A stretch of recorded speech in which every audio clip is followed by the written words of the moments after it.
Hello दोस्तों, आपका हमारे YouTube channel mission government teacher SV में स्वागत है। तो आप सबको पता है कि हमारी एक सीरीज चल रही है एनसीईआरटी कक्षा 6 से 12 तक, जिसका आज अपना दूसरा वीडियो है। ये क्लास कक्षा 6 की जो दूसरा पार्ट है इंडिया अर्थात भारत, उससे संबंधित पार्ट है। आइए शुरू करते हैं। सबसे पहले क्लास तक अंत तक बने रहे और आपके लिए बहुत ही फायदेमंद क्लास होने वाली है। सबसे पहले बात करेंगे भारत की भौगोलिक सीमाएं। तो आपको पता है कि एशिया महाद्वीप का विशाल व विशिष्ट क्षेत्र होने के कारण भारत को एक उप महाद्वीप भी कहा जाता है। क्या कहते हैं दोस्तों? यानी जो अपना एशिया महाद्वीप है, अब विश्व में कितने महाद्वीप है आपको पता होना चाहिए, और उसमें से सबसे बड़ा महाद्वीप अपना एशिया महाद्वीप है। तो उसका जो विशाल क्षेत्र है जो कि भारत, उसको एक उप महाद्वीप के नाम से भी जानते हैं, क्योंकि प्राचीन काल में क्या है, भारत को भारत ने कहकर जम्बूद्वीप कहते थे, अर्थात आर्यवर्त कहते थे, और अपने उप महाद्वीप का दर्जा भी देते थे। फिर बात करते हैं इसका विस्तार उत्तर में हिमालय से लेकर दक्षिण में हिंद महासागर तक होता है। किसका? उप महाद्वीप का। भारत उप महाद्वीप है, उसका विस्तार उत्तर में हिमालय और दक्षिण में हिंद महासागर तक होता है। भारत के उत्तर पश्चिम में कई पर्वत थे, तो इस पर्वत को आप डायग्राम के माध्यम से समझना।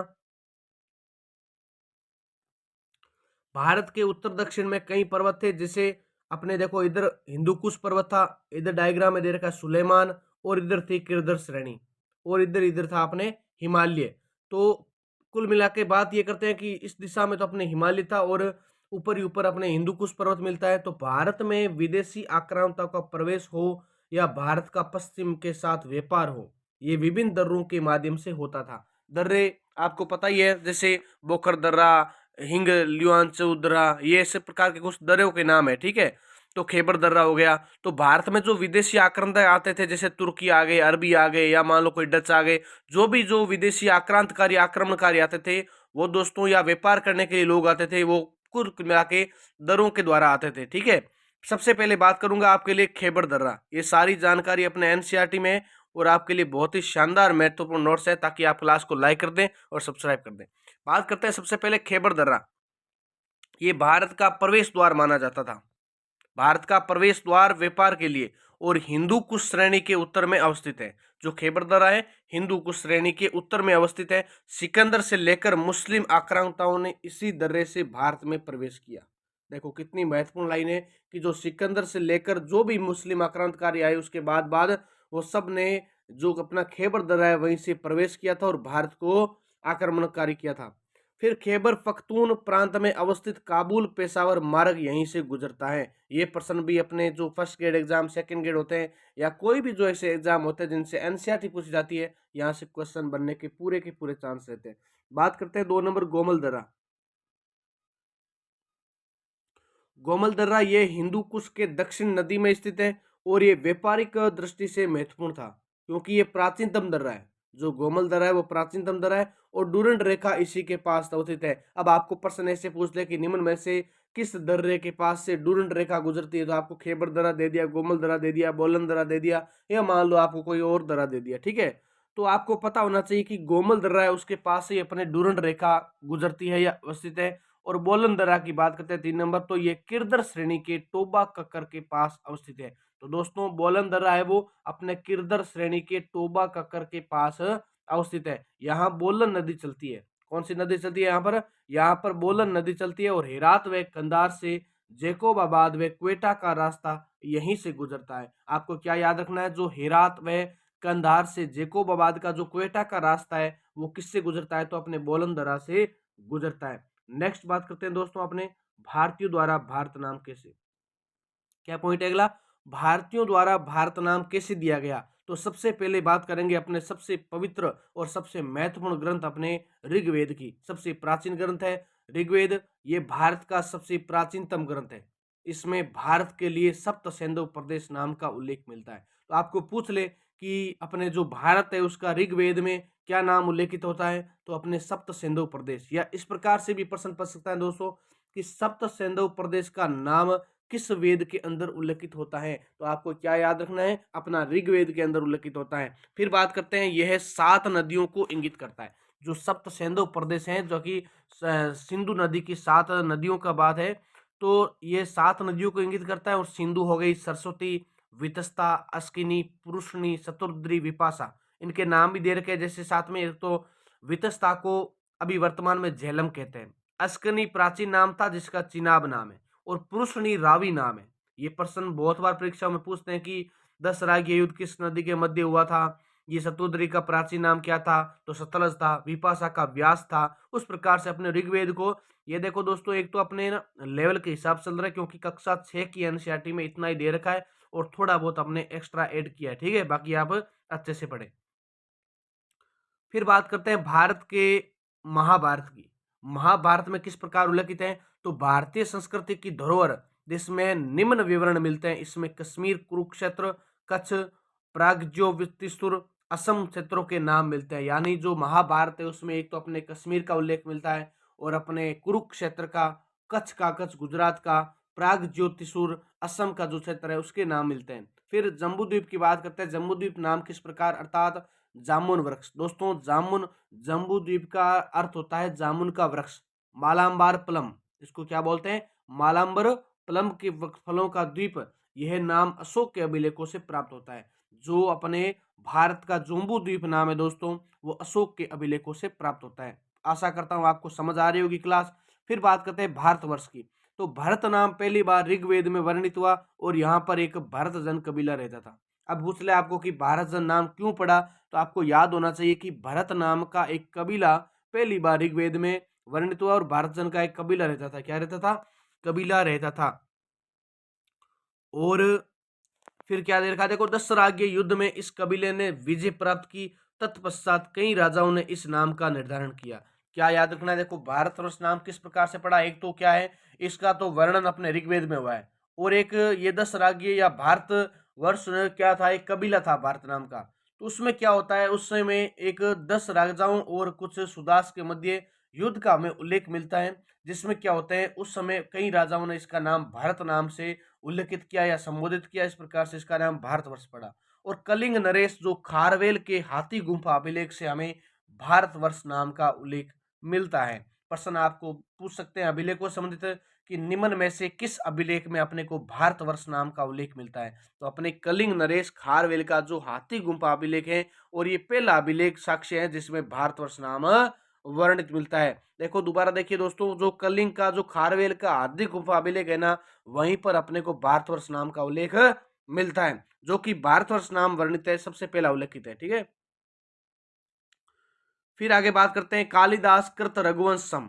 कालिदास कृत यानी कालिदास की एक रचना जिसका नाम है रघुवंशम, उसमें भारतवर्ष शब्द भी मिलता है अपने को। 10 राज्य युद्ध का विवरण ऋग्वेद के 7वें मंडल के 18वें से 22वें श्लोक में किया गया है। ये प्रश्न देखो कितना अच्छा प्रश्न बनता है कि 10 राज्य युद्ध का विवरण अपने को ऋग्वेद के किस मंडल में मिलता है, तो आपको 7वां मंडल बताना होगा।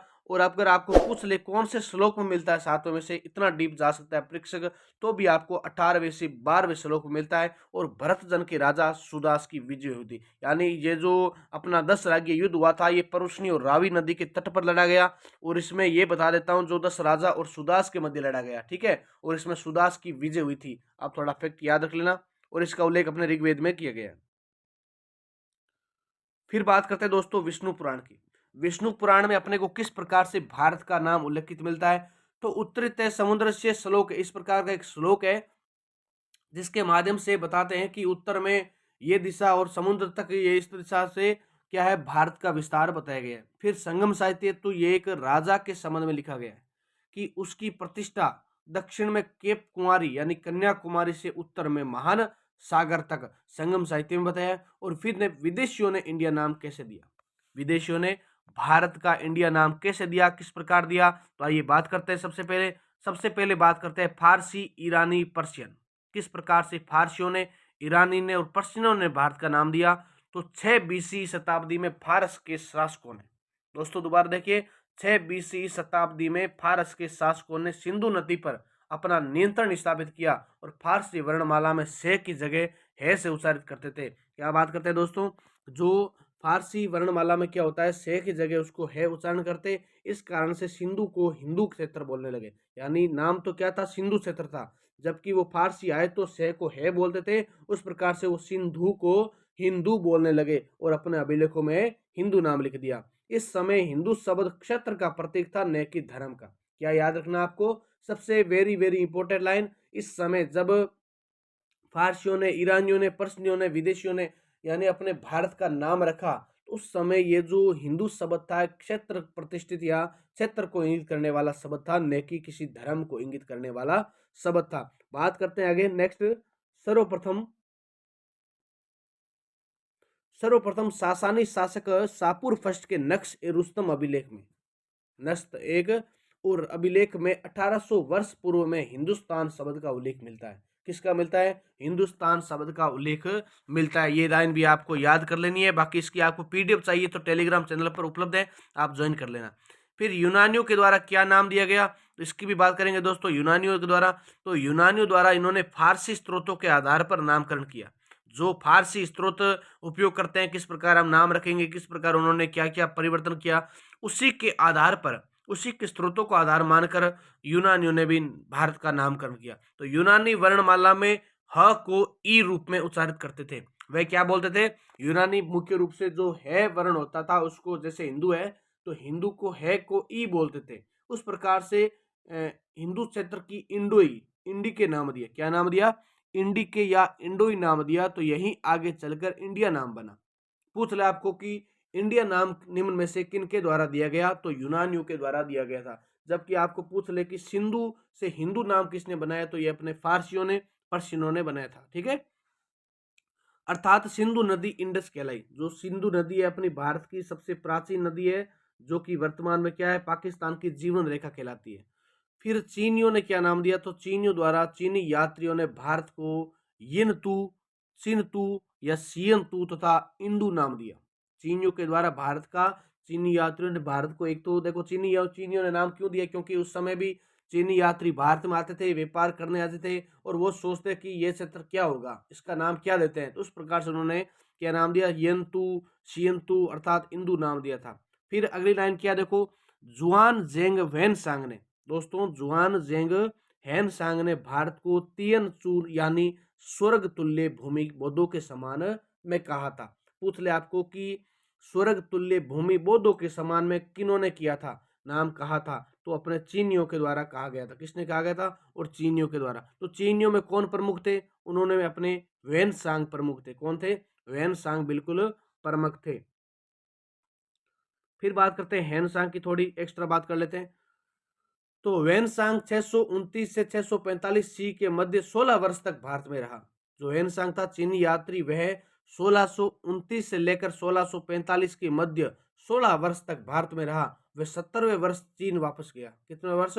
70वें वर्ष चीन वापस गया। वापसी के वक्त संस्कृत साहित्य साथ ले गया, जिसका चीनी अनुवाद किया। जो अपना संस्कृत साहित्य था उसको क्या किया, वैनसांग साथ में ले गया और उसका चीनी अनुवाद करके वापस भारत में प्रस्तुत किया। 138 देशों की यात्रा की किसने? वैनसांग ने 138 देशों की यात्रा की और वर्ष 646 सी में सियू की नामक पुस्तक की रचना की। सियू की नामक पुस्तक लिखी, जिसे बुद्धिस्ट रिकॉर्ड वेस्टर्न वर्ल्ड यानी साइमन, साइमन ने कहा बुद्धिस्ट रिकॉर्ड वेस्टर्न वर्ल्ड तथा great Tang record a western Roxy, किसके द्वारा कहा गया? रॉक्सी नाम से अनुवादित किया गया। तो ये दोनों नाम आप थोड़ा याद कर लेना, बाकी आपके यहाँ से प्रश्न पूछते हैं।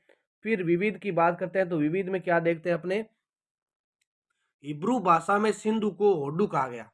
हिब्रू भाषा में सिंधु को होडू कहा गया। यह भाषा इजराइल व उत्तरी अफ्रीका में बोली जाती है। कहाँ पे बोली जाती है हिब्रू भाषा? इजराइल और उत्तरी अफ्रीका में बोली जाती है। भारत का संविधान क्या कहता है? इंग्लिश में तो India that is a Bharat, अर्थात हिंदी में बोलता है भारत अर्थात इंडिया। तो दोस्तों ये अपनी कक्षा 6 का जो दूसरा पार्ट था, इंडिया अर्थात भारत, इसको मैंने आपको नोट्स के माध्यम से अच्छे से समझाया। आशा करता हूँ आपको ये क्लास बहुत अच्छी लगी और आपको समझ में आई। फिर आप नेक्स्ट क्लास अपने तीसरा पार्ट लेकर आएंगे। आप इस वीडियो को ज़्यादा से ज़्यादा देखना, शेयर करना। इसकी जो पीडीएफ है हर टॉपिक की मैं आपको टेलीग्राम पे अपलोड करवाता देता हूँ। तो इसकी जो पीडीएफ की लिंक है, टेलीग्राम की लिंक है, आपके इसी वीडियो के अंतर्गत दे रखी है, आप उसको ज्वाइन कर लेना। बाकी आप इसको लाइक और कमेंट जरूर करना। चैनल को सब्सक्राइब करना मत भूलना। जय हिंद, जय भारत।